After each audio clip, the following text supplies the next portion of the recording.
Hello everyone, and welcome to today's session 2023, the year to be quantum ready. My name is Leah Toms, EMEA Marketing Manager here at Sectigo, and I'll be moderating this webinar today. Joining us as speakers are Jason Sirocco, Senior Vice President of Product, and Tim Callan, Chief Experience Officer at Sectigo. With only a few weeks to go till the new year, Tim and Jason will talk us through what 2023 has in store for quantum, why crypto agility matters, and what practical steps your business can take to prepare for quantum-resistant encryption. If you have any questions during the presentation, please pop them into the chat function and we'll be able to answer them at the end. Tim, Jason, over to you. Thank you very much, Leah. Hi, Jason. How are you doing today? Pretty good, Tim. Thanks. Thank you for joining us. Yes, as Leah said, today we are discussing Post Quantum Cryptography, which is to say cryptography that is going to be able to withstand the upcoming world of quantum computers.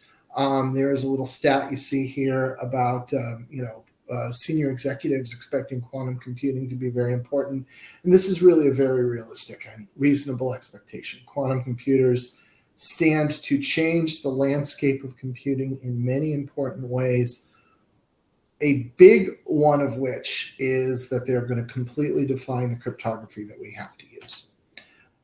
So as I mentioned, quantum computing is on the way.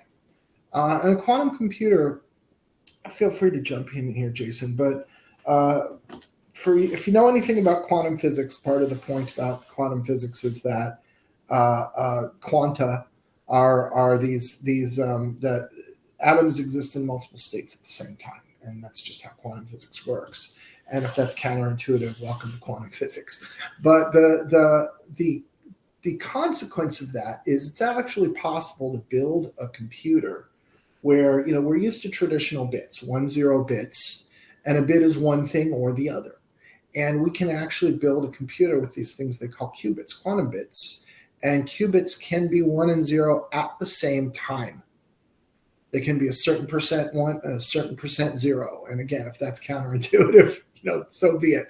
And there are a lot of consequences to this. One of which is that quantum computers, as they become stable and the number of qubits grow, have the potential to just vastly outclass the computing power that we're able to accomplish using a traditional 1-0 computer.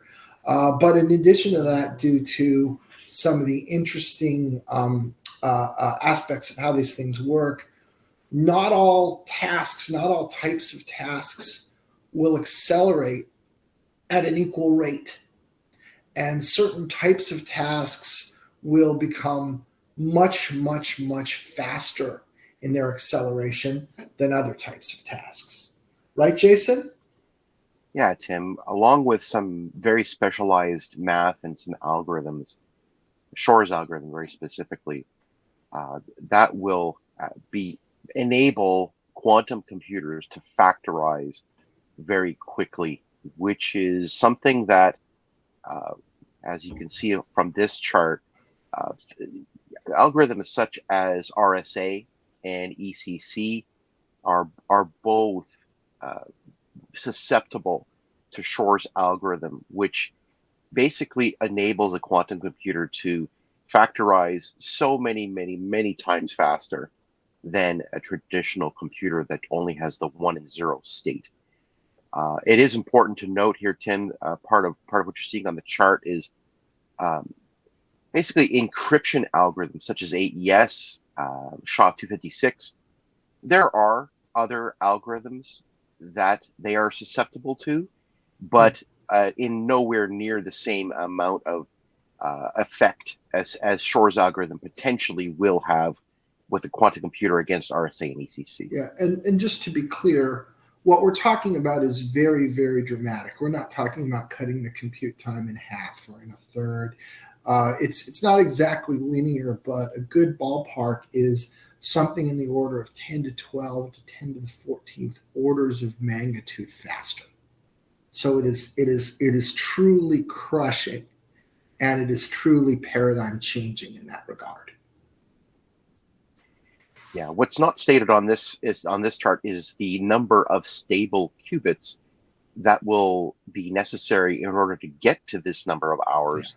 But we anticipate that probably by 2030 or around that time frame, we will probably be looking at this kind of chart as being reality. Yeah, absolutely. And that means even leading up to that, prior to that, you're going to see these kinds of numbers, getting lower and lower and lower. And then so you can start to say, well, when is that number small enough, right? And depending on the value of the secret, maybe I can't get it done in 3.58 hours, but what if I can get it done in a week? What if I can get it done in a month? What if I can get it done in a year?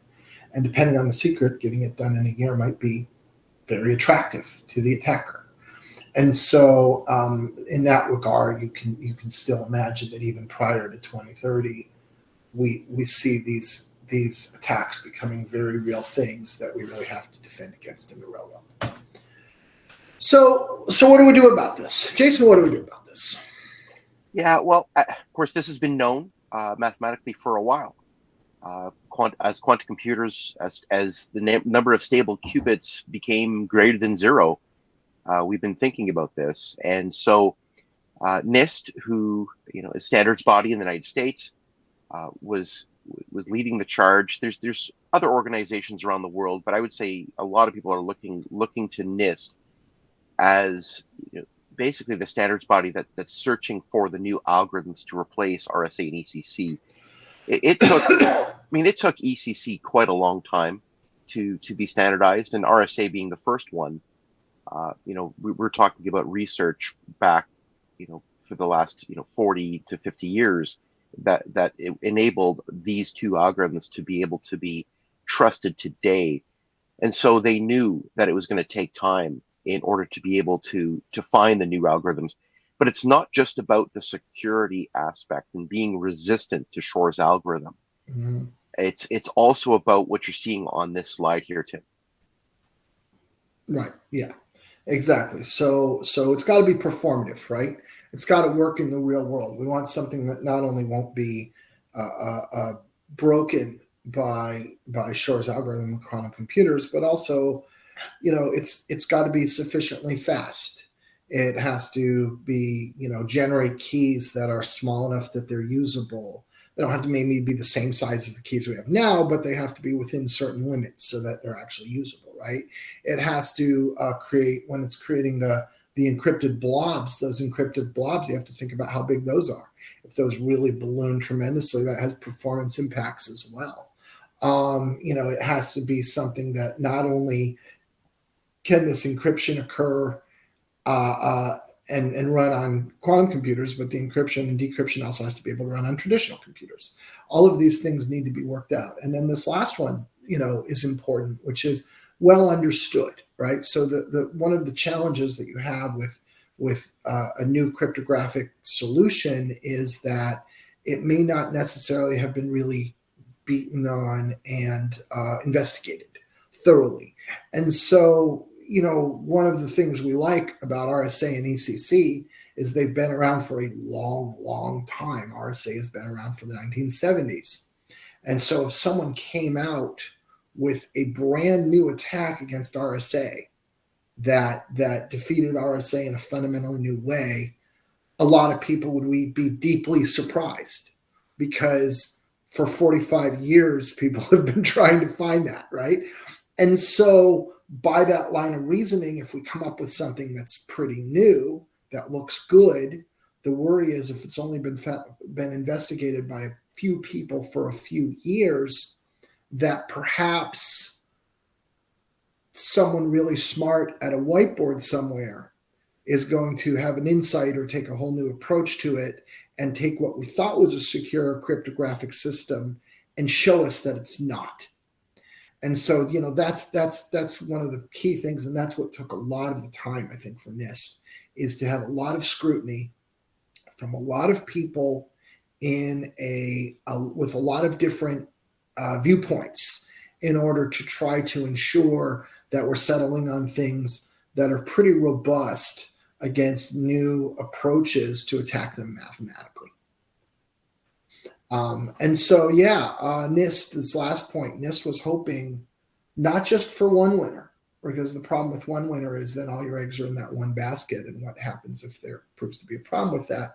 But with multiple winners, maybe with a primary and then some backups, so that in the event that the primary primitive proves to be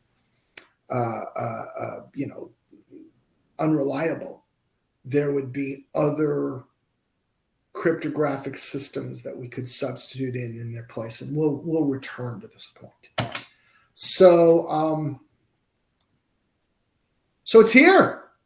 So after 4 years, on July 5th of this year, 2022, NIST announced the winners of its what they call the third round, its first effort.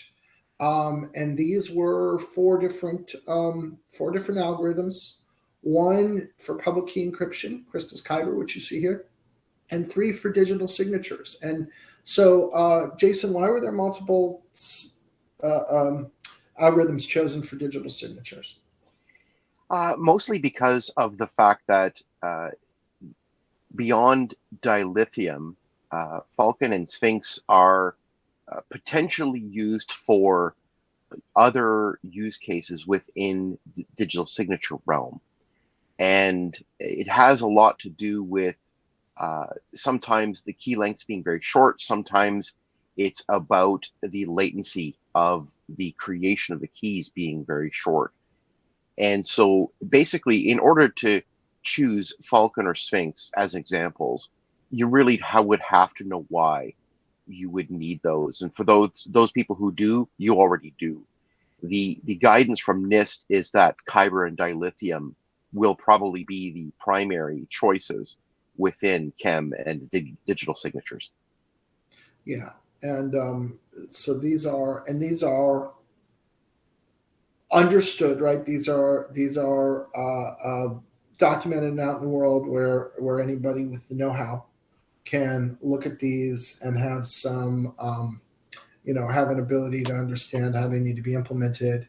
And that's one of the things that a lot of people are working on now, right? People who wouldn't necessarily be contributing to the question of whether or not they're cryptographically sound can absolutely be contributing to the question of now what. And this is also something that we'll return to. However, round 4, however, it's not over. So those were the winners of the round 3 results. So we have some cryptographic standards that we can move forward with, but NIST has also announced a round 4. And the point behind round 4 is, again, it goes back to not having our eggs in all this basket, right, Jason? Exactly right, Tim. So when we were talking about Kyber and dilithium, both of those are lattice-based encryption. The beauty of lattice-based cryptography is that it's been studied for a very long time. And most of the aha moments that we're worried about, in other words, the implementation of lattice-based encryption, has been thought about for a very long time. And when we take a look at, say, the defeat of psych, going back in August of this past year, that's the isosceles-based encryption. So that entirely different category of encryption had a potential weakness. Mm-hmm. That, in other words, Tim, just to get into the weeds for a second, when you're attempting to unravel psych, unfortunately, the process of the encryption gives away too much information, and the researchers were able to utilize this information. There was a theory going way back into the 1990s saying, hey, we conjecture that there's probably a way to unravel isosceles-based encryption based off of this information that is required at the point of encryption. And sure enough, in August of 2022, somebody tried that, basically the implementation of the aha moment, which happened back in the 1990s, occurred, which then sent people back to the drawing board. This round 4 for the encryption, basically the chem candidates, what we're seeing here now is a really nice mix of the remaining cryptographic categories outside of lattice-based and I can see though, Tim, that isosceles will probably come back to the drawing board at some point in the maybe in the medium term future. But the nice thing about some of these alternatives is that these are also very, very well known cryptographic categories. I can see one or more of these becoming basically candidates for standardization in the future. Right, and a lot of that again is to have a fallback, right? So that if something unforeseen happens, and let's say that all lattice-based encryption is found to be fundamentally weaker than we had thought, let's say, then it's good to have some non-lattice-based approaches that are there to go to. Because what we don't want to do is we don't want to find ourselves with no useful encryption, right? That would be terrible. And the impacts in society would be vast and sweeping and awful, right? And so even if you look at an example like Classic McAleese has been around a long time. It is a pretty well understood crypto system. It is not as performative as the winners. It honestly is less efficient. However, the suggestion and what we saw from NIST's write-up was that they like its the fact that it's relatively well understood, and the fact that it seems, again, like it's considerably less likely that there's going to be a major breakthrough against Classic McAleese than against a scheme that's, let's say, newer and less investigated. And so even then, right, perhaps nobody wants to have a cryptographic system that is slower and less efficient and less performative than the ones we're going with. But we'd rather have that than nothing. And so, it's good to have that in the list just to really make sure that our fallbacks are in place. Yeah, very well understood, but very long key lengths. So there's always give and take. Right. So there's plenty on this. If you want a deep dive on lattice-based encryption, we have Jason and I did a whole podcast episode on this on our Root Causes podcast. It's our episode 235. Feel free to give that a listen. And also, if you want a deep dive on why and how psych was defeated, that's our episode 239 of the Root Causes podcast. And I'll give you details on how to find that later in the podcast, in the webinar. So by all means, feel free to go investigate that further if you're interested. So when exactly is quantum computing going to become a factor? It's not there's not a matter of a simple date, right? It's really going to be a progression over time. It's going to be a continued progression over time where the number of stable qubits goes up and up. The time required to accomplish a task goes down and down. Availability will increase. And as all of that happens, the threat level against cryptography will just continually rise. So what do we do to account for that? So we've got these primitives. Primitives exist. Now what? For most of us, not all of us, and Jason and I can touch on this a little bit, but for most of us, the next thing is that this needs to be incorporated into standards. Right? We live in a world of a vast array of hardware, software, and service options that all need to interoperate. Is that a word? They all need to operate correctly with each other. And if they don't operate correctly with each other, our systems don't work. You can't connect. You can't plug in a new piece of hardware, a new piece of software into this ecosystem you have and have it work. So standards are incredibly important, and all of our existing standards don't account for these primitives because they weren't used or didn't exist when these standards were created. And so now it's the time for standards bodies to go in and look at their own requirements and understand how these primitives fit into and change their requirements, and make sure that they have properly vetted, properly socialized updates that they publish to the world, that the world can then take and use. Right, Jay? Yeah, standardization is going to take a little while, but people are working hard at it. And it's important to note that there are draft standards that can be worked with at the moment. So it is possible right now to utilize dilithium and kyber within creating digital certificates, for example, for Right. purposes of TLS authentication. And so therefore, I think in terms of slide one on what happens now, it's very important to note that, the time to get your hands dirty with this stuff, and not just think about it as theoretical or, just purely within the realm of the academics in the math world. For those of you who are practitioners within the enterprise and vendor space in PKI, the time to actually dive into this is now, because of the fact that draft standards are available, and for the most part they are stable enough to work with for testing purposes and even for some early early implementations. Yeah, let's say draft standards may be available.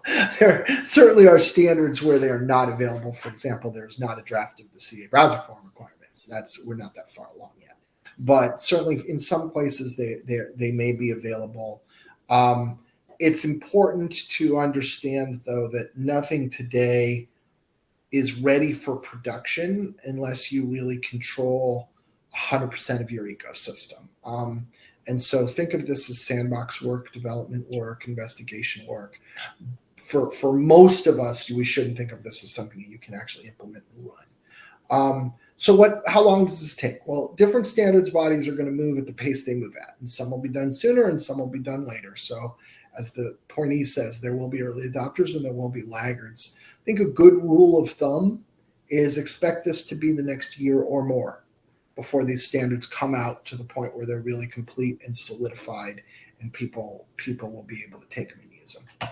And once that's the case, once they are out and they complete, then the next thing that's going to happen is that they get incorporated into the hardware, software, and services that we all enjoy. So that when you go and you buy a load balancer or buy a software operating system or sign up for a service, that all of that stuff has accounted for and is using where appropriate or using where it can the new post quantum algorithms. A lot of these are going to need to have those standards before they can do it, right? Pure and simple. You're going to need everybody's going to need to know, how do I make my gadget talk to your gadget? And that ultimately is going to come down to us having a standard that we can rely on. However, that doesn't mean you have to wait for the final standards to be complete, right? As we can look and we see where it's going. If we know, for example, what the key lengths are going to be, because they're not really going to change very much, or there's going to be a range, we can go ahead and we can start making our software or our hardware suitable to accept those key lengths today, if it's not, right? That's the kind of thing that a vendor can do ahead of time.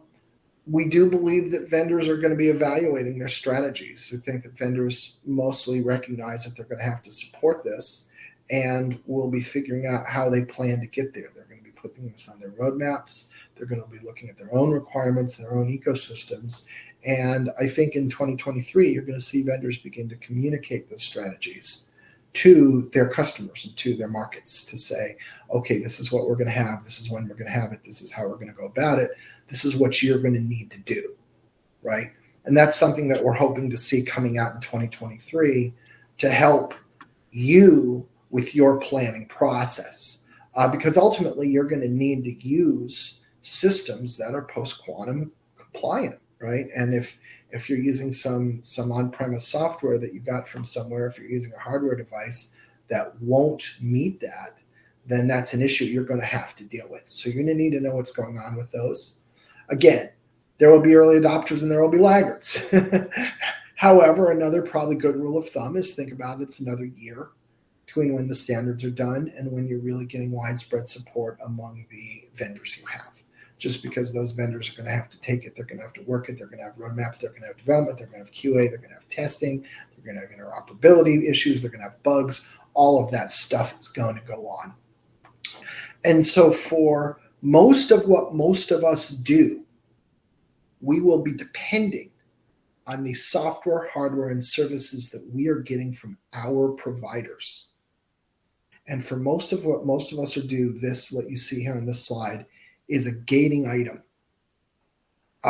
before you can really be operating in a truly quantum resistant or post-quantum world. Do you want to add to that, Jay? Yeah, the best way to work with your vendors is to start early on in your inventory process. So if you take a look at any kind of government guidance on this topic about what happens now with quantum, and that could come from anything from the Department of Homeland Security all the way to, the FBI and everything else. I know Europe has a lot of its own similar kinds of guidance where taking inventory of your encryption and cryptographic systems within your enterprise, and that could be everything from your SSL web servers to your load balancers, all the way into your private trust systems, including anything regarding authentication and signing. I think it's important to note that your vendors can help you take that inventory with discovery systems within certificate lifecycle management. And so therefore, even the early steps, that where the onus is on the enterprise and not directly on the vendor, I think the vendor can still help here. And that's an important point. Okay, cool. And so the next one, of course, is what about you? So, okay, that's great. All of these were people who most of us on this webinar today probably are not part of a standards body. It may be that you are. Most of us are not, and most of us are probably not providing these ends technology services that other people are buying. And if you are, again, great. But most of us fall into this bucket. I'm an enterprise. I use these technology services.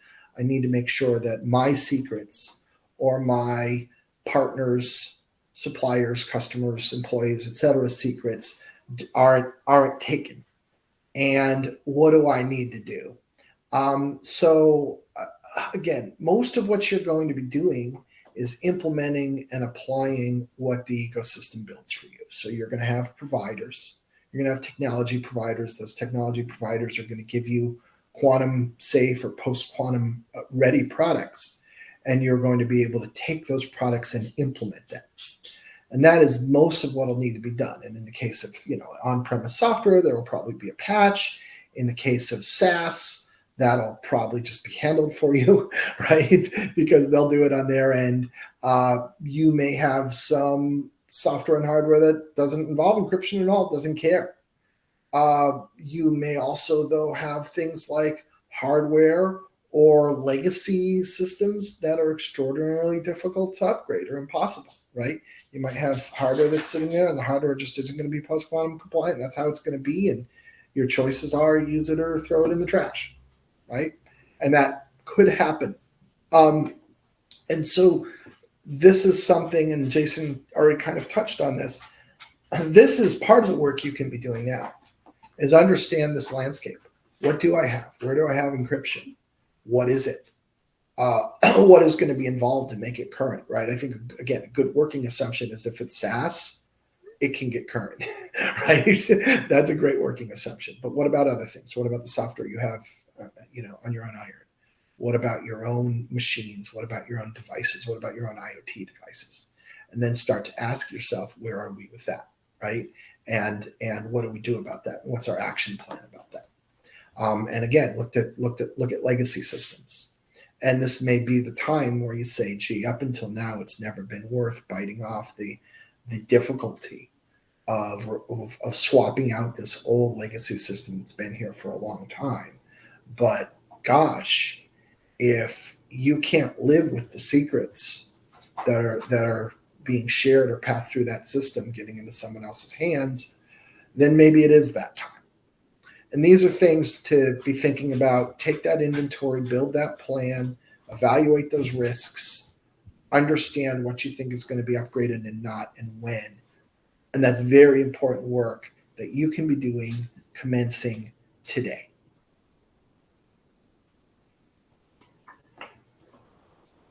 All right. Okay. And then lastly, right, and I think we already got to this, right? Make your action plan. So this is great. This is what we already talked about, right? Look at these systems, prioritize them based on risk. Contact your vendors, find out their plans for PQC support. I wouldn't be surprised if most of them don't have that answer today, because it is still early and they're waiting for standards, a lot of them. They're waiting for their broader ecosystems. But that should be rolling out over the next 12 months. And find out what that is, and find out what their plans to support are and when. And then make sure that you have a process, right?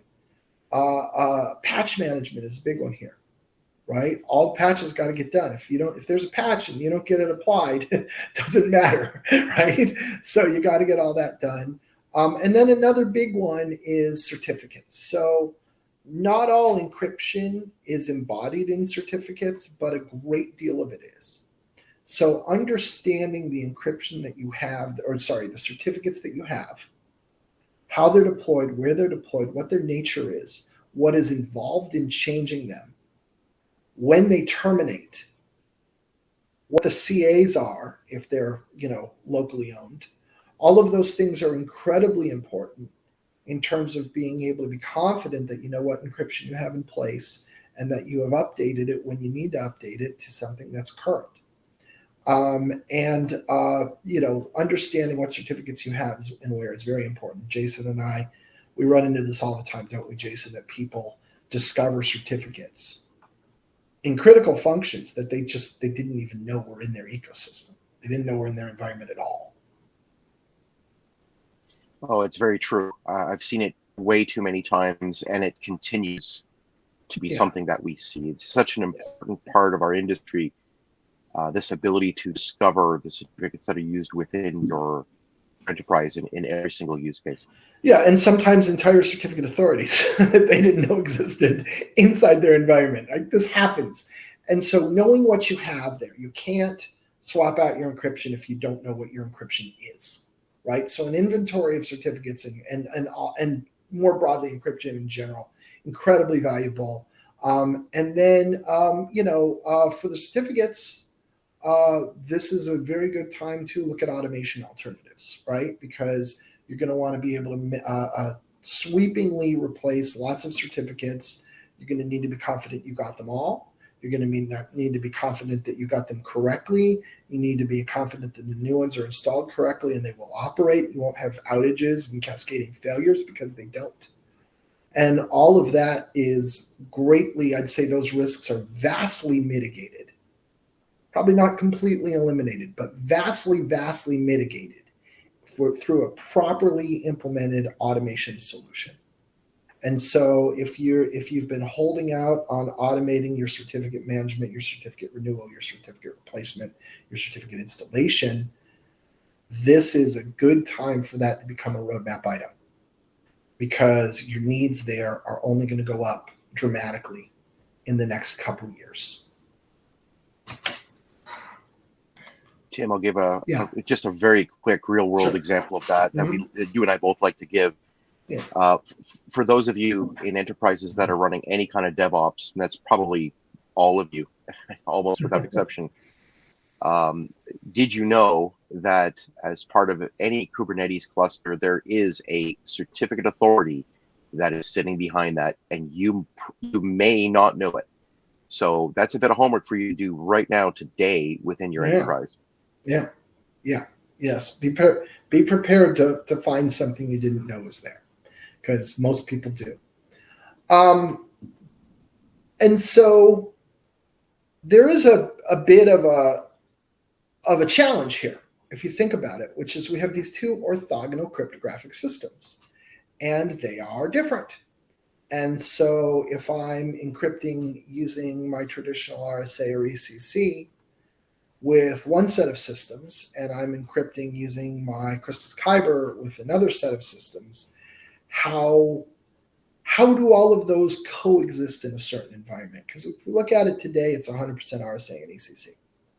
We can imagine a day in the future. I'll just pick an absurdly far away date. 20 years from now, it will all be Crystal Kyber, right? Well, there's a date in the middle there. There's actually a good range of dates that spans probably some years where it's a mix of both, right? And the pie chart changes. The crystal's Kyber slice gets smaller, and then gets bigger and bigger and bigger, and somewhere crosses the halfway point, and then your RSA ECC shrinks down, and eventually you get rid of those last nigglesome, bothering laggards, right? And get those out of there.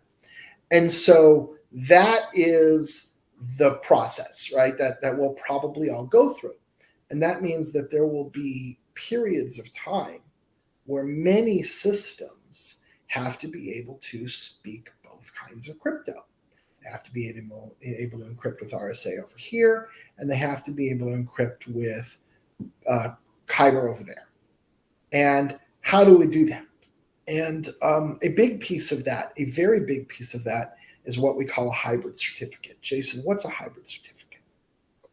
Well, to get into the weeds just slightly, a hybrid certificate is just like any other certificate that you've worked with. It uses the X509 standard and utilizes an extra field which enables you to define basically the inner wall and outer wall, if you will, think of a castle and a keep, where the castle outer wall, the exposed to the world wall, might be a traditional cryptographic algorithm, RSA or ECC, and therefore when the certificate's being used by legacy systems, they can handle it.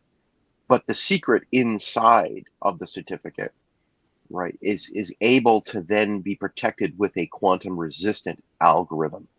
And those definitions of which algorithms are being used is defined within that special X509 field. And so these hybrid certificates, which can then exist in both legacy and what are going to be the new quantum ready systems, are actually a way to bridge the current world to the future world. And I think, Tim, for the rest of our professional careers, we will see ECC and RSA for the time being. I don't see them ever really disappearing for a very long time. And therefore, hybrid certificates within a lot of these systems that you guys probably run today are going to be the mechanism for which we will, kind of embrace this bold new future and then move forward. And part of what this lets you do is it lets you have systems that are not all on the exact same upgrade pace, right? If everything that was going to connect to a certain server had to all switch cryptographic systems on the same day, then I'd have to have a full inventory of everything that might connect to the server. I'd have to swap them all out, have an outage, and swap them all at once. But then, of course, those things connect to other things. So then you say, well, what about the things they connect to? And am I going to do that? And what about those? And, ultimately it winds up being the whole world has to swap over one day. And that just won't happen. And so a hybrid certificate approach means that as you are ready, and ideally as soon as it's technically feasible, you are upgrading portions, servers, nodes, services, clusters to your PQC ready alternatives. And okay, this operating system is ready. Let's do these. These new devices are in that support it. Let's do these. And you move over to PQC as soon as you can. And then as soon as you've got tunnels that are post-quantum enabled on both sides, that winds up being the cryptography you use. And then where there are those laggards, then they can still use RSA and ECC, but over time we want the number of those to continually go down. So we have an asset that can help you with this. We have our Quantum Labs microsite where you can go, and it's just all about the current post-quantum cryptography world. So if you want to learn about quantum safe PKI, you can just travel to sectigo.com/quantum-labs. And among other things, it's possible to get a hybrid safe toolkit there. Sorry, a hybrid certificate toolkit. Sorry, where you can actually download and implement a toolkit that helps you run your own sandboxed hybrid certificates. So you start to see what they're about, how they work, and begin development work if you're able to, but get a sense for what you're dealing with, and that's free to download on that site, along with lots of information about post quantum cryptography and the quantum computer threat, and pretty current, updated information, so you can always see what's going on at the latest level. So we recommend that you go there. So what are your actions? And I think we've touched on all these, but it's nice to have them all in one place. First of all, inventory your cryptography, as we've said. You got to know what you have, and you're going to have to be able to act on it. And to act on it, you've got to know what it is. So inventory your cryptography, and that certainly includes inventory your certificates, but it's not limited to only certificates. And then monitor your vendors and find out what they're doing. Again, I think it's unlikely that most of your vendors will be able to answer that question today. I don't think they're going to say we're expecting support in this quarter. But look for them to get that together and get that information out to you over the course of 2023. And paying attention to what they're doing, and give yourself some milestones and goals to step in and find out what that is, and ask them for answers. And then, when you've got to the point where a lot of your vendors are providing you answers, but some are not, that's a good time to proactively go to them and maybe put a little pressure on them and try to get some answers. Build your update plan, and prioritization is real important, right? Not all secrets are equally valuable. So think about the ones that need to be protected first and most urgently and most importantly, and try to have an update plan that makes them happen as early as possible. And then there may be other secrets that are just honestly a little less secret, and those could be a lower priority for you. But it's good to understand your priorities, and that might not be how the whole thing is done, because it might have to do with availability and other things, but at least know what that is. That's a valuable part of your whole plan. Get yourself into a crypto-agile and certificate-agile state where you can swap out your certificates as need be. That's what certificate agility means. It means the ability to change any and all of my certificates as needed, whenever needed. So get yourself into a certificate-agile state, and get yourself into a crypto-agile state where you can update your cryptography as needed, and have a roadmap for being able to definitively declare that you're in that kind of state. Solve the automation problem. Again, if you've been holding off on automating certificates, a lot of benefits to that. And this is yet another one of them. So, this is a good motivating time to solve that automation problem and get your certificate usage automated, and then stay on top of this story, right? This has been developing. It will continue to develop. The exact timelines and nature and implementation of what we get is, to some degree, still unclear. And as that's clarified, it will help you with your plans and your actions and how you need to move ahead. So those are the actions that we recommend for you. Now, do you want to add anything to that, Jason? No, that's great, Tim. Thank you. Okay. So if you've liked this talk, I mentioned our podcast earlier. Jason and I do operate a podcast called Root Causes.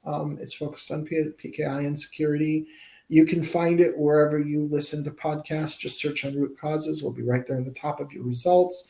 We have hundreds of episodes, covers a vast array of topics, mostly in this area of certificates, cryptography, CAs, public trust, and related security matters, blockchain, things like that.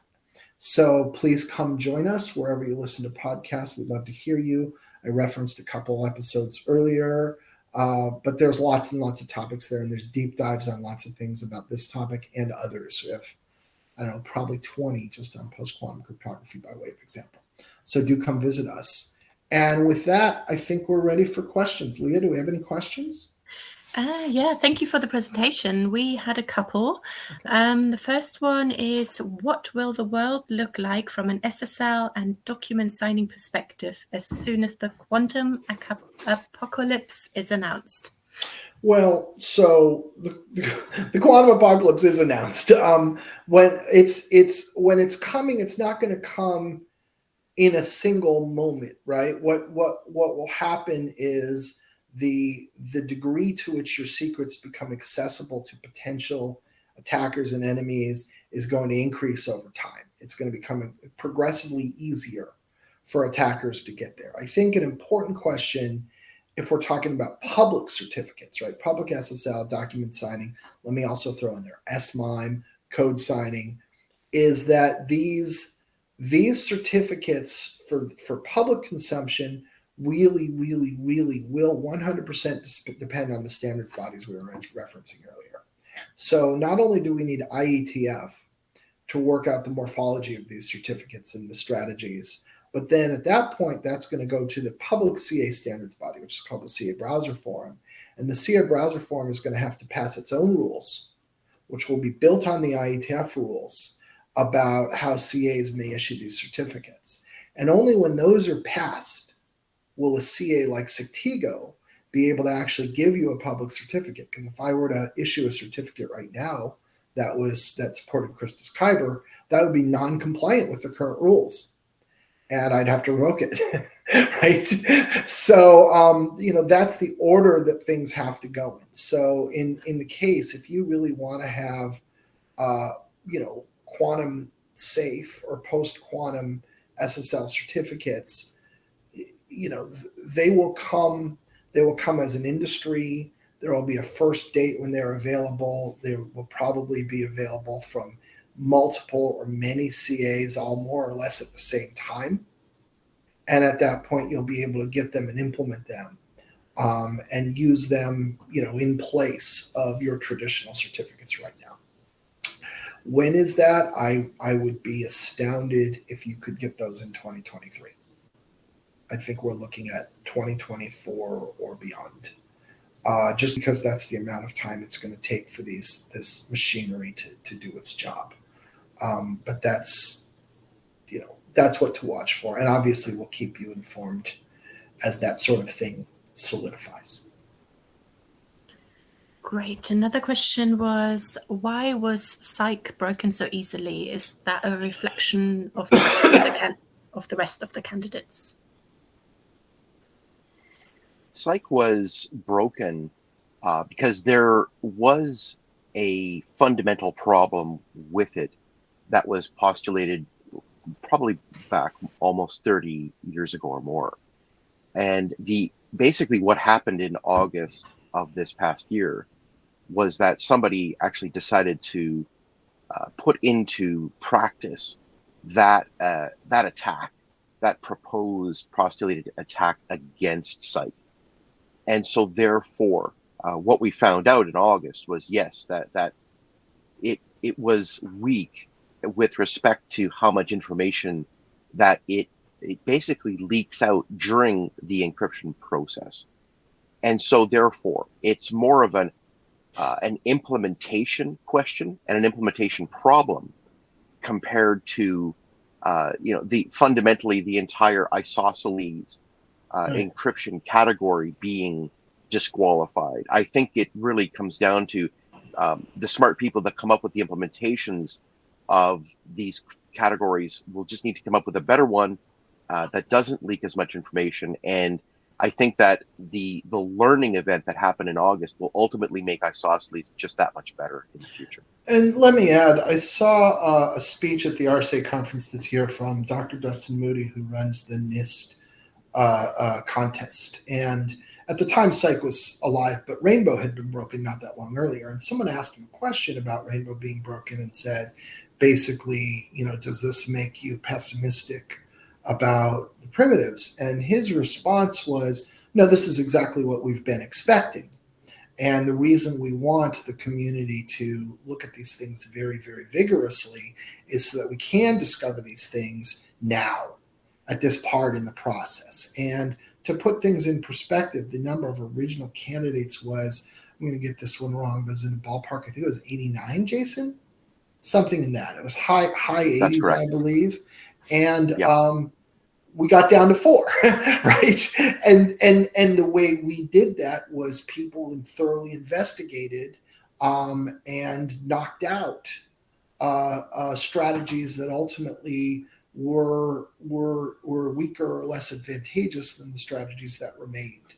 And so, the fact that that did occur, again, first of all, it doesn't mean that, the isogeny approach is a failure. It just means that that particular proposal can't go as is. But also, to some degree, some of that is expected. And we want that to happen now. We don't want it to happen after it's in production in every bank in the world, right? So that's the scenario that we're trying to avoid. Right. So next. Next question was, why aren't we addressing encryption such as AES and other one-way hashes? I think you saw that on one of the early slides. The fact that those types of cryptographic primitives are not susceptible to Shor's algorithm. In fact, they're really fundamentally different in the way that they're implemented. So therefore, yes, there are factorization concepts within them, but it's an entirely different algorithm that would be applied to a quantum computer. And as you can see from this chart, thank you, Tim, the amount of time required to break those systems, even with a quantum computer and Rover's algorithm, is still sufficient. Yeah. So therefore, even after, in air quotes, the quantum apocalypse, these will probably be primitives that will be still very useful going forward. Or at a bare minimum, even if these get upgraded, they get upgraded later, right? If you look at the difference between the two and the degree to which they are changed, again, they're changed, in the ballpark of 10 to the 12 orders of magnitude. So it's clear which ones need immediate urgent attention and which ones are going to be perfectly safe for the next 10 years and beyond. And that is, again, I don't have the math to explain in detail why, but that is a function of how quantum computers work, that these different types of problems are defeated at radically different levels of ease. Yeah, keep in mind, right? This also, just for those of you who might be curious, what's not listed here are hashing algorithms that are used in things like basically blockchain technologies. Yeah. I use Bitcoin as an example. Since those ledgers are hash-based, and just about any of the hash-based algorithms are already quantum resistant by nature of the math behind them. So just wanted to throw in that nugget as well. Great. We've got one final question. Can I implement quantum cryptography myself rather than waiting for my vendors? If you control your entire walled garden, you could implement a draft. And in fact, it's interesting. We know at least one organization has done that. That's Cloudflare. So Cloudflare has a vast network of systems in its content delivery service that it controls. And Cloudflare, in the desire, I think, to be as quantum safe as possible, has announced that it is deploying or has deployed an implementation based on crystals, Kyber and crystals dilithium, that will be, that is in production, where all of those systems are controlled by Cloudflare. And Cloudflare is a very technically adept organization. It's also a very agile organization, and they feel that they can do that. And they feel that as these standards evolve, they can stay current with the current versions, the latest drafts of the standards. If you have that kind of situation, if you control everything, you can do that. I think most of us don't. I think, just practically speaking, most people who are running an enterprise operation in the real world, that's probably going to be an unrealistic goal. However, for your specific implementation, if your need is very great, if you feel you're a high value target, if you've got the technical means to do it, it certainly is within the realm of possibility. And if that's something you feel you can take on, then, that's your judgment to make. Brilliant. So that has been all the questions. Thank you, Tim. Thank you, Jason, for the presentation, and everyone for your time. If you've got any more questions, then obviously reach out to us. This was our last webinar for 2022, so I'd like to take the opportunity to wish you wonderful holidays, and we hope to see you for more presentations in the new year. Thank you. Thank you.